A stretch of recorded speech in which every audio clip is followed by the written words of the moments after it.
فيها المجتهدون المقاصد الشرعية، والمقاصد الشرعية مضبوطة وليست هكذا مبتكرة بدون أن يكون لها أساس من الشرع، لأن الشرع هو الذي يحكم الأشياء كلها. كل الأشياء محكومة بشرع النبي محمد صلى الله عليه وآله وصحبه وسلم، فلا يقدم مقدم أي شيء ولا يؤخر مؤخر أي شيء إلا إن كان عنده قاعدة وعنده بيان من سيدنا رسول الله صلى الله عليه وسلم، إما نص أو فهم. Alhamdulillah, kita panjatkan syukur kepada Allah Subhanahu wa taala atas semua nikmat yang Allah berikan kepada kita sehingga kita dapat menghadiri haul daripada Sayyidina Imam Al-Habib Muhammad bin Idris Al-Habsyi, yang mana haul tersebut adalah pelopor daripada semua haul. Sayyidina Imam Muhammad bin Idris Al-Habsyi pertama kali yang mempelopori dibikinnya haul yang pertama adalah haul Sayyidina Imam Al-Qutb Al-Habib Muhammad bin Thahir Al-Haddad. Dan diadakannya haul ini adalah perkumpulan untuk zikir kepada Allah Subhanahu wa taala yang semuanya telah berdasarkan pondasi daripada dasar-dasar syariah, daripada usul, daripada dalil-dalil syar'i yang mana berasal daripada Allah, berasal daripada Nabi Muhammad SAW. Maka hendaknya kita mengerti bahwasanya yang kita lakukan dan yang harus kita utamakan adalah apa yang didahulukan oleh Rasul sallallahu alaihi wasallam. Apa yang dilakukan oleh Nabi sallallahu alaihi wasallam itu adalah prioritas utama. Adapun yang tidak dilakukan oleh Nabi Muhammad sallallahu alaihi wasallam atau yang tidak diprioritaskan oleh Habibuna Muhammad sallallahu alaihi wasallam, maka hal tersebut tidak dapat kita jadikan sebuah prioritas. Dan begitu juga jalan daripada para aslafun salihin yang mana mereka selalu berjalan di jalannya Sayyidina Rasulullah صلى الله عليه وسلم. وهذه الأحوال النبي صلى الله عليه وعلى آله وصحبه وسلم بعدما مر عام على غزوة بدر على غزوة أحد خرج صلى الله عليه وسلم في نفس الشهر الذي كانت فيه الوقعة خرج يزور شهداء أحد. Dan mengenai dalil daripada haul-haul ini, setahun setelah kejadian perang Uhud, Sayyidina Rasulullah sallallahu alaihi wasallam beliau keluar mengunjungi pemakaman para syuhada Uhud. ثم أن هذه الأحوال وفائدتها ومقاصدها تتجسد في كثير من الاتجاهات. أول هذه الاجتهادات ذكر هؤلاء العظماء وهؤلاء المقتدى بهم في سلوكهم، في كلماتهم، في أخلاقهم، في علومهم، في كل ما كانوا عليه رضي الله تعالى عنهم، تتجدد ذكراهم ويتجدد ما كانوا عليه، فيبقى الخير مستمرا في الأمة. وهذا مقصد من المقاصد المهمة التي ندب الشرع إليها وأسس عليها كثيرا من الأحكام. Dan kita perlu ketahui bahwasanya faedah, manfaat-manfaat daripada haul ini diantaranya adalah kita mengenang, kita merenung apa yang menjadi panutan, yaitu memperingati orang-orang yang menjadi panutan, orang-orang yang dekat di sisi Allah Subhanahu wa taala. Kita pelajari nasihat-nasihat mereka, kita pelajari sejarah kehidupan mereka, kita pelajari ilmu-ilmu mereka, dan kita pelajari kegiatan-kegiatan mereka yang di dalam memberikan manfaat bagi umat ini. Maka ketika setiap tahun hal itu diperingati, maka diperbaharui, refresh bagi diri kita untuk memperbaharui makna-makna tersebut di dalam jiwa kita, sehingga kebaikan akan selalu ada di tengah umat ini selagi kita terus mengenang dan mempelajari daripada orang-orang yang menjadi panutan dan orang-orang yang dekat di sisi Allah Subhanahu wa taala. Dan bukan itu saja, bahkan di bawahnya ini telah terbangun yaitu beberapa hukum yang penting yang bisa dijadikan manfaatnya untuk kita. ثم إن هذه الأحوال يكون فيها اللقاء ويكون فيها الاجتماعات، والشرع ندبنا إلى الاجتماع وندبنا إلى اللقاء بين المسلمين في كل وقت وفي كل حين، ففرض الله الصلوات الخمس وفرض لها الجماعات، وفرض أن تكون هذه الجماعات في المساجد لمقاصد متعددة شرحت من قبل أهل العلم، وفضلها الشرع بأضعاف مضاعفة على ما إذا كانت هذه العبادات تؤدى منفردة كل واحد يصلي وحده، لكن ندب الشرع إلى أن المسلمين ينبغي أن يجتمعوا، بل يجب عليهم أن يجتمعوا في كل يوم 5 مرات. وفضل صلاة الجماعة ب27 درجة. لماذا؟ من أجل اجتماع المسلمين، لأن المسلمين إذا اجتمعوا يتلاقون، وعندما يتلاقون يكون مصافحة للوجوه، والوجوه إذا تصافحت وكان بها المواجهة يكون لها الخير الكثير، تتساقط كثير من المواجيد والتي يجدها الناس ببعضهم البعض مما تلزمه الحياة، يجد ذلك يتساقط مباشرة عند اللقاء، وكما يقال في وقتنا الحاضر اللقاء يكسر الحواجز. فهذه فائدة عظيمة من فوائد الاجتماع. Dan tentunya faedah daripada hal ini adalah perkumpulan. Perkumpulan kaum muslimin adalah hal yang sangat dianjurkan oleh syariat, bahkan selalu dianjurkan agar kaum muslimin untuk selalu banyak mengadakan perkumpulan, pertemuan bersama, sehingga akan membuat sebuah persatuan. Yang mana di dalam persatuan ini syariat telah memberikan contoh kepada kita, di antaranya adalah agar kita menjalankan sholat berjamaah. Kita diwajibkan untuk menjalankan sholat berjamaah ketika satu sudah, yaitu adalah fardu kifayah.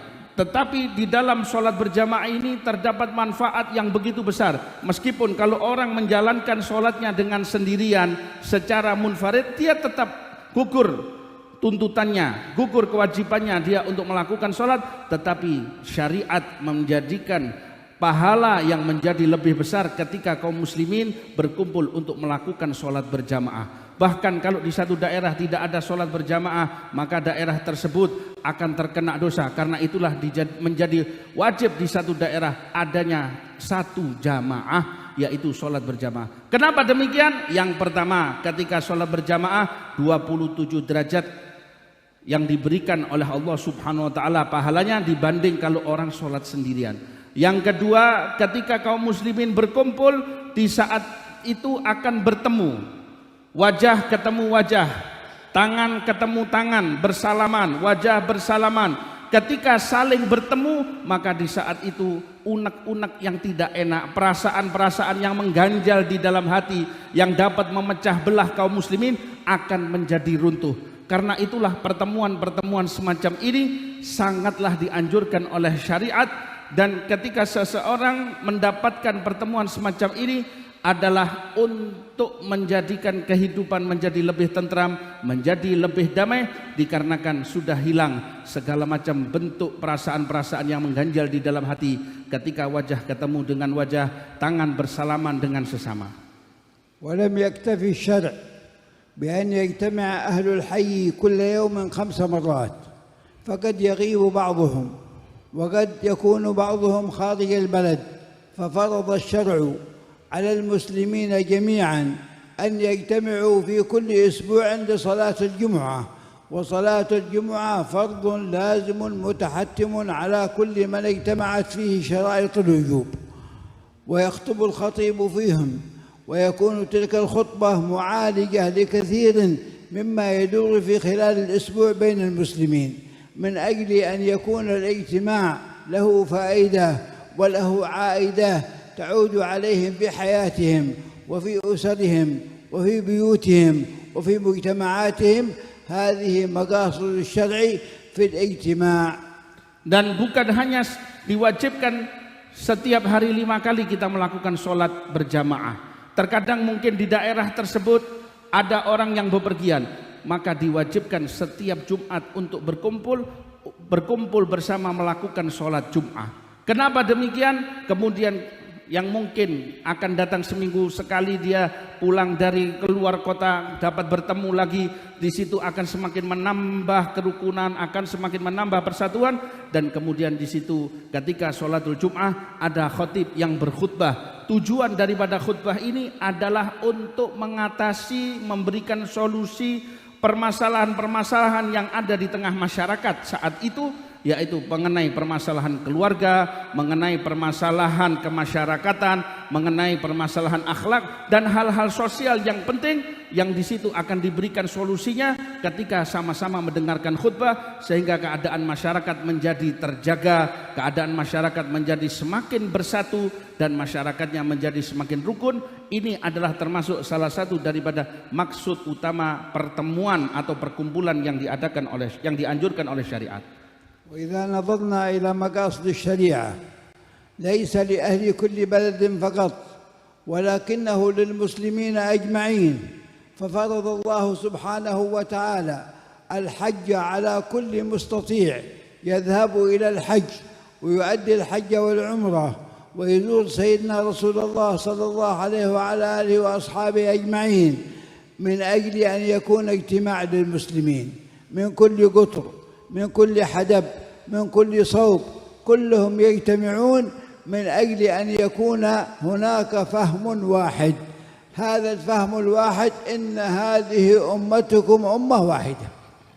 Dan tidak cukup agar persatuan itu hanya terjadi untuk per daerah atau per kota atau per negara, tetapi dijadikan untuk menjadi tujuan persatuan secara internasional. Maka syariat mewajibkan bagi kaum muslimin, bagi orang yang mampu untuk berangkat melakukan haji dan berziarah kepada Nabi Muhammad SAW, yang mana ketika haji dan berziarah kepada Nabi Muhammad SAW, mereka datang dari berbagai tempat, mereka datang dari berbagai negara, mereka datang dari berbagai macam ras dan berbagai macam keturunan, bergabung semuanya adalah di bawah tahtu syiar, di bawah tahta satu syiar, inna hadhihi ummatukum ummah wahidah, sesungguhnya umat kalian ini adalah satu umat bersatu padu. Dan ini adalah misi utama daripada syariat, yaitu mempersatukan daripada umat ini. Wa kana min qadari al-Maula subhanahu wa ta'ala تأنيسا لأبينا آدم عندما أهبط من الجنة أنزل له خيمة كانت في محل الكعبة أنس بها وطاف، وكانت الكعبة المشرفة إيذانا بأن المسلمين وجهتهم واحدة، فأوجب على المسلمين أن يتجهوا كل يوم إلى هذه الكعبة في كل صلاة يتجهون إلى الله سبحانه وتعالى فرضا عينيا أو كفائيا أو استحبابا، يتجهون إلى الكعبة من أجل أن الكعبة ترمز إلى وحدة المسلمين وإن هذه أمتكم أمة واحدة. Dan ketika Nabi Adam alaihissalam diturunkan dari surga ke muka bumi, dihibur oleh Allah subhanahu wa ta'ala, dijadikan sebuah kemah sebagai tempat tinggalnya Nabi Adam alaihissalam. Kemudian yang setelah itu adalah menjadi Ka'bah, yang mana diwajibkan semua kaum muslimin untuk melakukan tawaf. Dari manapun mereka harus melakukan tawaf, bahkan dijadikan sebagai kiblat untuk sholat mereka, baik sholat fardu maupun sholat sunnah, yang mana ini semuanya adalah menjadi simbol bagi kita. Kalau kita memiliki satu kiblat, kalau kita memiliki satu Ka'bah, maka kita adalah hendaknya menjadi umat yang bersatu. Kalau kiblatnya satu, ini adalah sebagai syiar dan sebagai simbol bahwasanya kita ini adalah satu umat, satu badan. ثم إذا نظرنا أيضا إلى هذا التشريع نجد أمرا عاما بالاجتماع، وليس كما ذكر فيما تقدم من الكلام، أمر للمسلمين أن يجتمعوا، وذلك الأمر جاء في قول الله تعالى واعتصموا بحبل الله جميعا ولا تفرقوا. ويقول العلماء رحمهم الله تعالى في قواعدهم الأصولية أن الأمر بالشيء نهي عن ضده، والنهي عن شيء أمر بضده. إذن الاجتماع يكون واجبا إذا احتاج الناس إليه، ويكون مستحبا من أجل أن يكون للناس به فائدة. فهذه الاجتماعات فيها الخير الكثير، وهي منة من المولى عز وجل على من اختاره واصطفاه واجتباه وجعله من الصالحين، أن الناس يجتمعون ويلتقون في أحوالهم وفي أزمانهم وكلما يدور العام لتبقى ذكراهم متجددة. Dan juga ada perintah daripada syariat, bukan hanya sekedar dari yang telah kita bahas tadi, yaitu perintah untuk sholat berjamaah, kita diperintah untuk haji, untuk menghadap kepada satu kiblat, tapi secara umum diperintahkan oleh Allah Subhanahu wa taala, wa'tasimu bihablillahi jami'an wa la tatafarraqu. Bersatulah kalian semuanya dengan talinya Allah, wa la tafarraqu, jangan sampai kalian terpecah belah. Di dalam kaidah usuliyah dikatakan bahwasanya bila ada satu perintah maka berarti dilarang untuk lawan katanya. Jadi kalau kita diperintah untuk bersatu maka kita tidak diperbolehkan untuk berpecah belah. Begitu juga kalau ada satu larangan berarti ada perintah untuk kita lakukan daripada lawan katanya. Karena itulah yang namanya persatuan ini menjadi wajib kalau seandainya di situ berpeluang terjadi sebuah perpecahan. Dan bukan itu saja, bahkan kalau seandainya hati kita ini gampang untuk bersatu, maka lebih disunahkan untuk lebih banyak berkumpul dan berkumpul untuk semakin banyak bersatu. Dan bukan itu saja, dibalik daripada haul yang kita lakukan ini adalah untuk merefresh pikiran kita, merefresh jiwa kita, untuk mengingat jasa-jasa daripada orang-orang terdahulu, para panutan-panutan yang dekat dengan Allah Subhanahu wa taala, yang dekat dengan Nabi Muhammad SAW, bagaimana kehidupan mereka, bagaimana nasihat-nasihat mereka, bagaimana mereka berhasil menjalani kehidupan mereka di dunia ini dan menjalani dan mendapatkan keberhasilan di akhiratnya Allah Subhanahu wa taala, sehingga kebaikan ini, berkat daripada perkumpulan ini akan terus mengalir pada umat ini. ثم أن المولى سبحانه وتعالى يظهر كرمه على عباده الصالحين فيجعل القلوب متعلقة بمحبتهم وتحضر حفل ذكراهم وتتجشم المصاعب.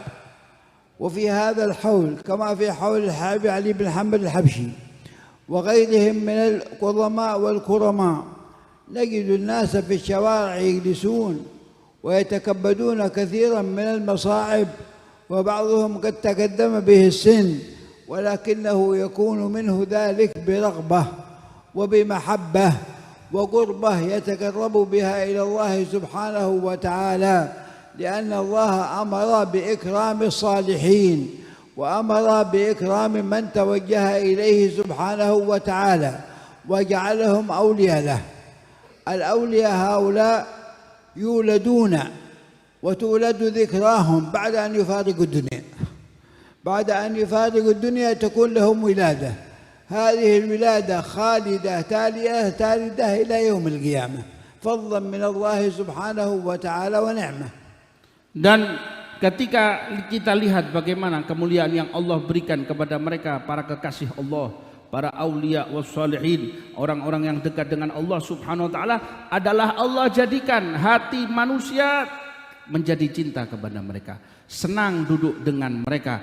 Mereka merasa kedekatan dengan Allah Subhanahu wa taala untuk berkumpul dengan mereka, meskipun manusia kadang belum pernah bertemu dengan para aulia ini, meskipun belum pernah kumpul dengan para aulia wassalihin ini. Bukan hanya di haul ini saja, bahkan seperti kemarin di haulnya Al-Imam Al-Habib Ali bin Muhammad Al-Habsyi dan haul-haulnya mereka para ulama, para aulia wassalihin, yang mana kita lihat sebagai bukti nyata saja, banyak orang rela duduk berdesakan di jalanan, panas-panasan, mungkin ada yang usianya lanjut, mereka korbankan semuanya, mereka berani untuk duduk, mereka berani untuk capek, semuanya bukan untuk apa, tetapi karena panggilan hati yang penuh cinta kepada mereka para aulia wassalihin. Dan memang kita disuruh untuk cinta kepada para aulia wassalihin ini sebagai bentuk kita cinta kepada mereka, akan menghasilkan kedekatan di sisi Allah Subhanahu wa taala, akan mengundang rahmat Allah Subhanahu wa taala kepada kita. Dan kita perlu ketahui bahwasanya memang para aulia ini ketika mereka telah wafat, mereka dahulu terlahirkan dari ibu mereka, tetapi mereka lahir kembali, peringatan mereka selalu terlahirkan sesaat mereka telah wafat. Dan akan ada wiladah baru, kelahiran baru, artinya selalu diperingati jasa-jasa mereka, kebaikan-kebaikan mereka. Inilah yang didapatkan oleh mereka, orang-orang yang dekat dengan Allah Subhanahu wa ta'ala. هؤلاء الذين يحضرون ويفترشون الأرض ويتكبدون كثيرا من المشاعر، هل يدفع لهم أحد مال؟ هل يدفع لهم أحد نقد ربية؟ لا، بل لو قال لأحدهم بعض الناس اجلس في الشارع في وقت كذا وكذا وخذ من المال، قد قالوا له لا، أنا أريد أن أرتاح في بيتي وأرتاح في عملي، أجلس مع أولادي، لا. لكن دعاه داعي الله، وداعي الله يحرك القلوب، يحرك القلوب فيهون عليها المصاعب وتستعذب العذاب وتستعذب ما يكون له فيها مشقة، بسبب أن الله سبحانه وتعالى قد أكرم هؤلاء الأولياء، وقال عز وجل: ألا إن أولياء الله لا خوف عليهم ولا هم يحزنون لهم البشرى في الحياة الدنيا وفي الآخرة. فهذه علامة من المولى سبحانه وتعالى أن شغل القلوب بمحبة هؤلاء القوم حتى نرى ما نرى ونشاهد ما نشاهد في هذه الأحوال وفي هذه الاجتماعات المباركة. Dan kalau kita lihat mereka yang duduk di jalan panas-panasan, kemudian berdesakan dalam keadaan capek, adakah orang yang ngasih kepada mereka duit, bagi-bagiin duit supaya orang-orang itu duduk di jalan-jalan seperti itu? Tidak ada. Bahkan kalau seandainya bukan haul, kemudian ada orang bilang saya akan beri kamu uang sekian, begitu uang yang banyak asal kamu duduk ngemper di tengah jalan berdesak-desakan, dia pasti akan menolak. Dia kata enggak, lebih bagus, lebih enak saya duduk di rumah, duduk sama keluarga saya, duduk sama anak-anak saya. Tetapi apa hikmah di balik itu semuanya? Yang menjadikan orang rela melakukan ini semuanya adalah Allah yang menggerakkan hati umat manusia ini untuk cinta, untuk menghargai, untuk mengagungkan, untuk menghormati mereka para aulia wassalihin, yang mana ini adalah merupakan kabar gembira daripada Allah Subhanahu wa taala untuk mereka orang-orang yang dekat dengan Allah Subhanahu wa taala, diistimewakan mereka ini di dunianya, apalagi yang sudah Allah simpankan untuk mereka kelak di akhirat. Ala inna awliya Allah la khaufun alaihim wa lahum yahzanun lahumul busyra fil hayati dunya wa fil akhirah. Dikatakan dalam ayat itu mereka mendapatkan kabar gembira, keistimewaan di dunia dan kelak di akhirat. Ini adalah pertanda bagaimana kedudukan mereka di sisi Allah Subhanahu wa taala. Yang menggerakkan hati umat ini untuk selalu cinta kepada mereka adalah Allah Subhanahu wa taala sebagai bentuk cinta umat ini kepada mereka para aulia as-salihin. Dan lihat bagaimana Allah mengistimewakan orang-orang yang dekat dengan Allah, yang duduk dengan mereka hatinya dengan ikhlas, dengan kerasan, dengan penuh kesenangan, tanpa pamrih apapun. الحبيب محمد بن عيدروس الحبشي، هذه الشخصية المرموقة، هذه الشخصية الفذة، هذه الشخصية التي كان صاحبها مع أهل ذلك العصر ممن وفد إلى هذه البلاد، والذين أسسوا تاريخا مشرقا للعصر الحديث لهذه الطريقة العلوية المباركة.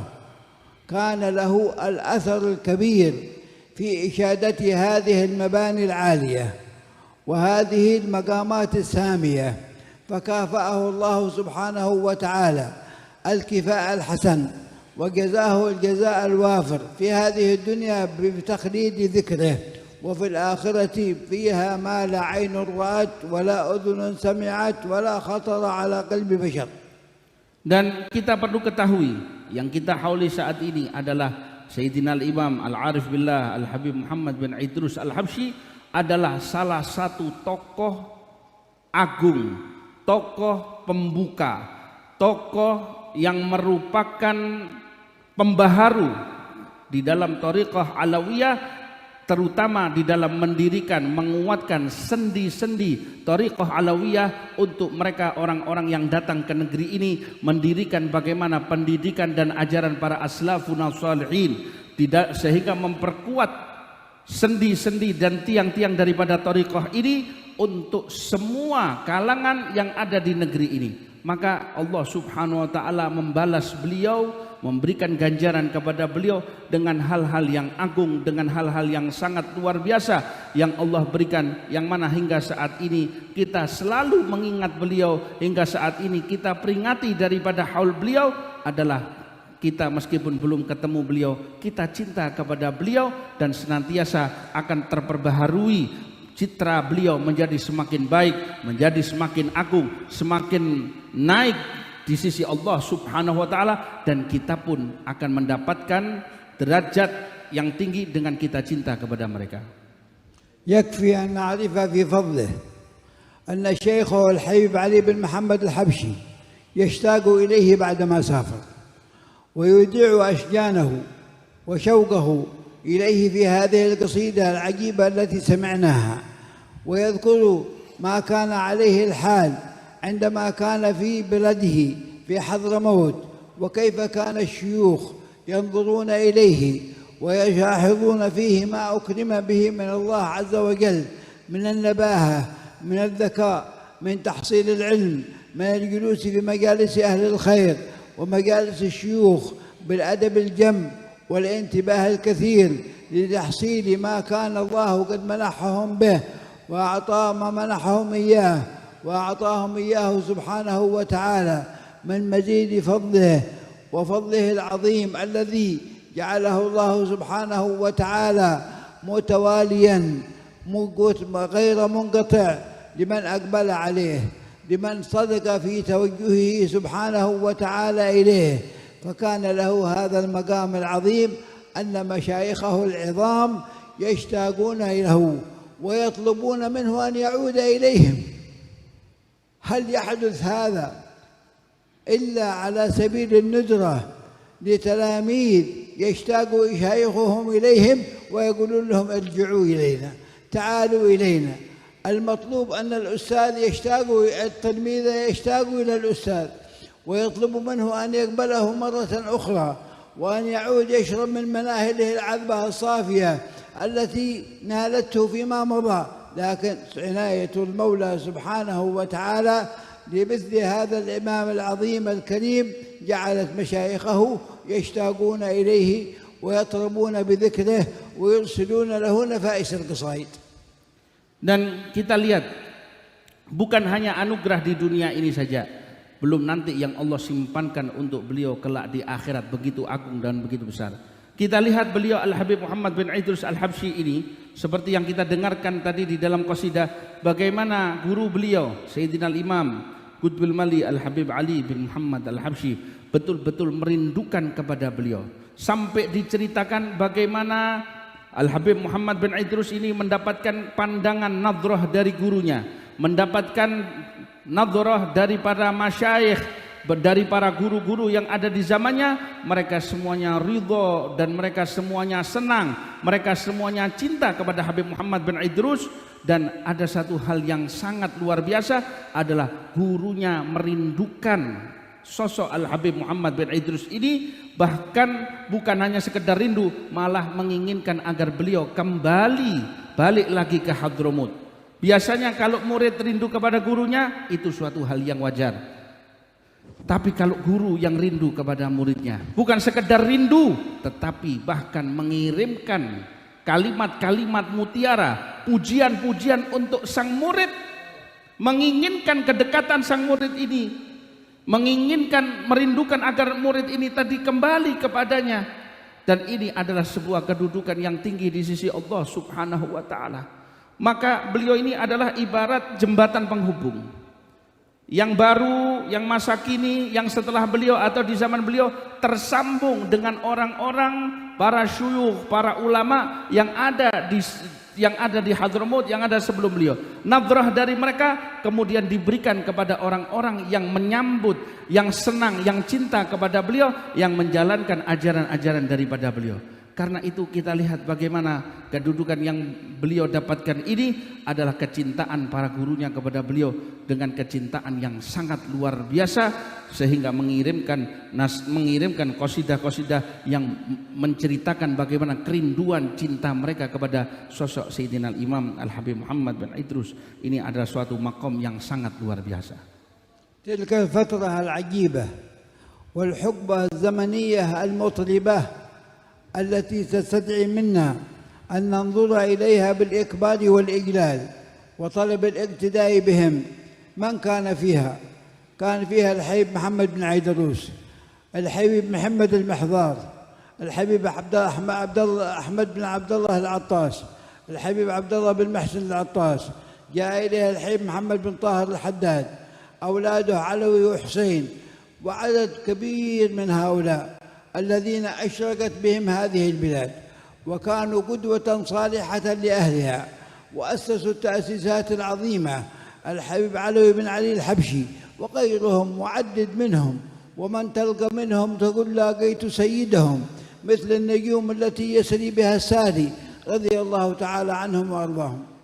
Dan masa yang begitu lama, bahkan yang ada di zaman Al-Habib Muhammad bin Idrus, begitu banyak kalangan para aulia wassalihin yang berdatangan. Kita bisa lihat bagaimana setelah kedatangan Habib Muhammad bin Idrus, datanglah Al-Habib Muhammad bin Ahmad Mahdhar, kemudian Al-Habib Ahmad Al-Attas sahib Pekalongan, kemudian juga Al-Habib Muhammad bin Tahir Al-Haddad, Al-Habib Abdullah bin Muhsin Al-Attas, kemudian datang juga anak daripada Habib Muhammad bin Tahir Al-Haddad, Al-Habib Husain dan Habib Alwi, dan juga bagaimana kalau kita lihat Al-Habib Alwi bin Al-Habib Ali bin Muhammad Al-Habsyi, yang mana mereka ini adalah orang-orang yang begitu agung, begitu besar di sisi Allah Subhanahu wa taala. Setiap daripada mereka yang engkau temui, engkau akan katakan bahwasanya mereka ini adalah pemimpin. Ketemu yang satu lagi, engkau akan katakan ini adalah pemimpin. Ketemu yang satu lagi, engkau katakan ini adalah mereka adalah pemimpin. Misi utama mereka, jasa utama mereka adalah menguatkan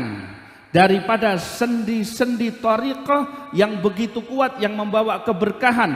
Bahkan mereka semuanya menjadi qudwah, menjadi panutan yang agung, panutan utama, contoh bagi semua kalangan masyarakat yang ada di negeri ini, sehingga thariqah ini tadi menjadi kuat, dan mereka saling satu sama lainnya adalah saling menguatkan, dan mereka adalah ibarat matahari yang menerangi bumi Indonesia ini, menerangi hati umat yang ada di Indonesia ini, agar keimanan mereka dijaga oleh Allah Subhanahu wa taala.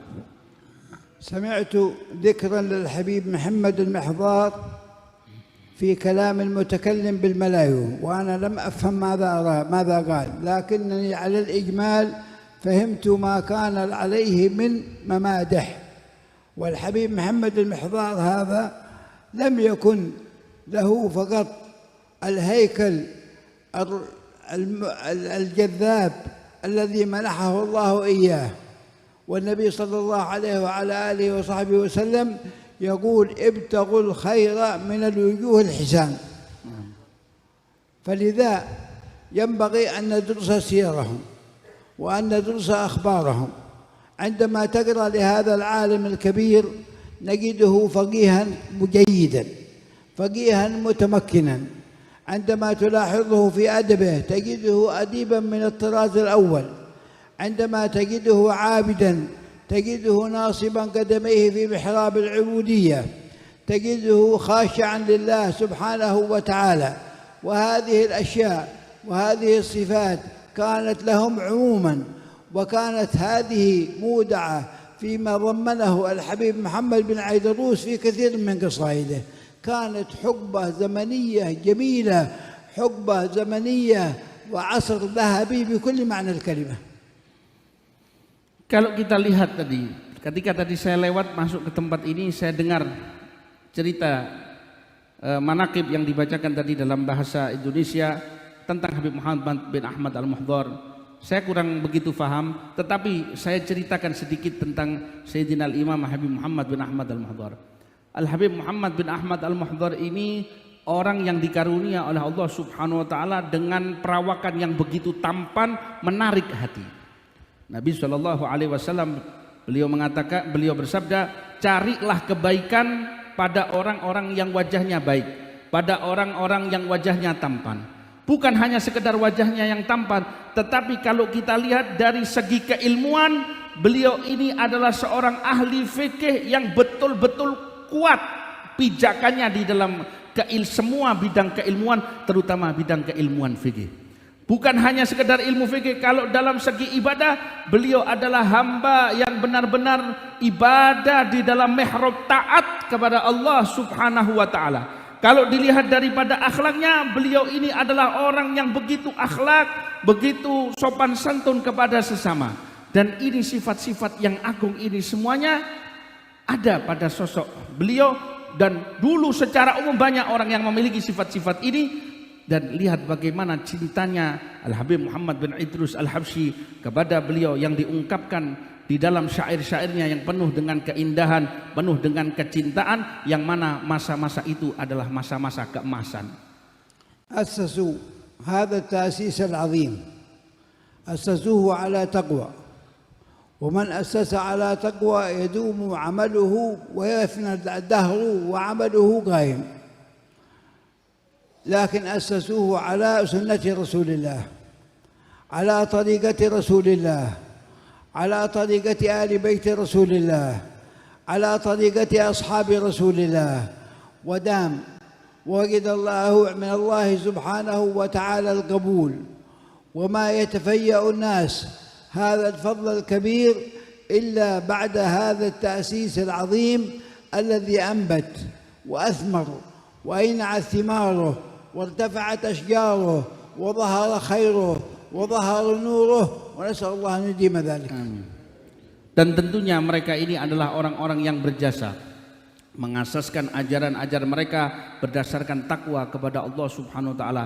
Apa yang diasaskan, yang dibangun pondasinya atas dasar ketakwaan kepada Allah Subhanahu wa taala, pastilah akan langgeng meskipun para pengasasnya ini telah kembali ke haribaan Allah Subhanahu wa taala. Dan kita juga ketahui bahwasanya mereka mengasaskan ajaran mereka berdasarkan ajarannya Rasulullah Shallallahu Alaihi Wasallam, berdasarkan ajaran yang dilalui oleh para sahabat, yang dilalui oleh para keluarga Sayyidina Rasul Shallallahu Alaihi Wasallam, yang mana ajaran ini akan semakin kuat dan semakin berkembang. Satu biji yang mereka tanam daripada ajaran kebaikan yang berdasarkan daripada ajaran-ajaran tersebut akan terus berkembang, tumbuh dan menghasilkan buah, dan akan terus dilanjutkan oleh orang-orang yang setelah mereka ini, dikarenakan mereka mengikuti jalannya Allah dan jalannya Sayyidina Rasul SAW. Semoga Allah Subhanahu wa taala selalu menjaga dan melestarikan daripada thariqah ini.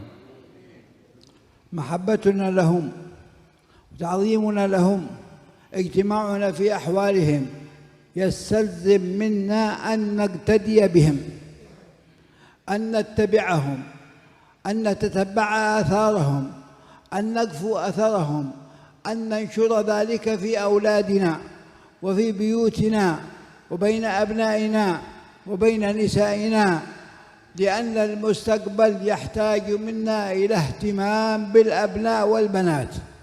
لا بد من الاهتمام العظيم، لا بد من إيجاد علاقة ممتازة راقية بين الآباء والأمهات أولا، وبين الأبناء وبين البنات وبينهم وبين أهليهم، حتى يتم التوجيه في هذه العواصف الخطيرة التي تحيق بالمسلمين، والتي ينبغي أن يحذر المسلمون عواقبها، وأن يتنبهوا لها تنبها عظيما، وأن يحصنوا أبناءهم وبناتهم وأزواجهم وبيوتهم، حتى يكون لهم من الله سبحانه وتعالى العون، ويكون لهم من الله الصون، ويكون لهم من الله العناية يا رب العالمين. Kalau kita cinta kepada mereka, maka hendaknya kita betul-betul mencintai jalan mereka, ajaran mereka, dan kita perjuangkan daripada ajaran mereka ini. Kita lestarikan pendidikan mereka, terutama kita lestarikan untuk diri kita, keluarga kita, istri kita, anak kita, bahkan orang-orang yang ada di sekitar kita. Harus kita bekali mereka dengan pendidikan agama, dengan pendidikan ajaran para salaf yang begitu kuat. Pertama harus kita jalin bagaimana hubungan ini kita jaga, kita hubungan antara suami dan istri, antara ibu dan bapak harus sepakat, harus jadi kompak. Kemudian setelah itu bagaimana hubungan antara orang tua dengan anaknya, baik yang laki ataupun yang perempuan. Kemudian dijalin, setelah itu merambat lagi bagaimana kepada semua keluarga, kepada semua kerabat, agar terjalin hubungan ini menjadi semakin baik dan agar keluarga kita terbentengi dari hal-hal yang tidak baik, dari paham-paham sempalan, dari hal-hal yang banyak menyerang. Badai umat Islam sekarang ini menghadapi berbagai macam badai topan pola pemikiran yang salah, pola keinginan yang salah, yang hendak meruntuhkan sendi-sendi daripada akidah ini. Hendaknya kita betul-betul bersatu padu. Kita jaga keluarga kita jaga anak kita jaga putri kita jaga istri kita, jangan sampai melenceng daripada jalannya mereka, dari jalannya para aslafun sholihin. Sebab mereka orang yang di luar sana, daripada mereka orang yang enggak beriman kepada Allah Subhanahu wa taala, ingin meruntuhkan sendi-sendi daripada ajaran umat Islam ini, terutama pada kalangan keluarga kita, anak kita, baik anak laki-laki, terutama pada putri-putri kita. يجب أن تنتشر المحبة في داخل الأسرة. يجب أن يسود الود في داخل الأسرة. يجب أن تكون المودة قائمة في داخل الأسرة حتى لا يتخللها من الخارج ما يفسدها وما يأتي بالعطب لها. هذا واجبنا، ونحن نحيي ذكر الصالحين، ذكر العلماء، ذكر الفضلاء، ونحيي سيرهم، ونحيي ما كان عليهم، ليدوم الخير لنا، لتدوم الفضالات من المولى سبحانه وتعالى لنا. ونسأل الله أن يكرمنا بما أكرم به عباده الصالحين، وأن يهبنا ما وهبه عباده الصالحين، وأن يلحقنا بالصالحين. ربنا انفعنا ببركتهم، واهدنا الحسنى بحرمتهم، وأمتنا في طريقتهم، ومعافاة من الفتن، والحمد لله رب العالمين. Kita melakukan hal ini sebagai bentuk cinta kepada mereka. Jangan lupa misi utama adalah kita jaga ajaran para aslafun sholihin, kita sampaikan, kita sebarkan, kita jaga agar kita satu sama lain saling mencintai. Di antara keluarga kita tumbuhkan rasa cinta, di antara kerabat kita tumbuhkan rasa cinta, rasa persatuan, agar kita tidak dapat serangan dari serangan luar yang akan merusak sendi-sendi daripada akidah kita, dan kita perjuangkan ajaran mereka ini dengan sebaik-baiknya, selagi bukan hanya kita mengadakan haul saja, tetapi adalah yang paling penting ihya manhajuhum, yaitu menghidupkan daripada ajaran-ajaran mereka. Semoga Allah Subhanahu wa taala memberikan keberkahan kepada kita semuanya yang hadir, dan tadi telah ditutup dengan doa-doa yang berkah oleh beliau. Wassalamualaikum warahmatullahi wabarakatuh.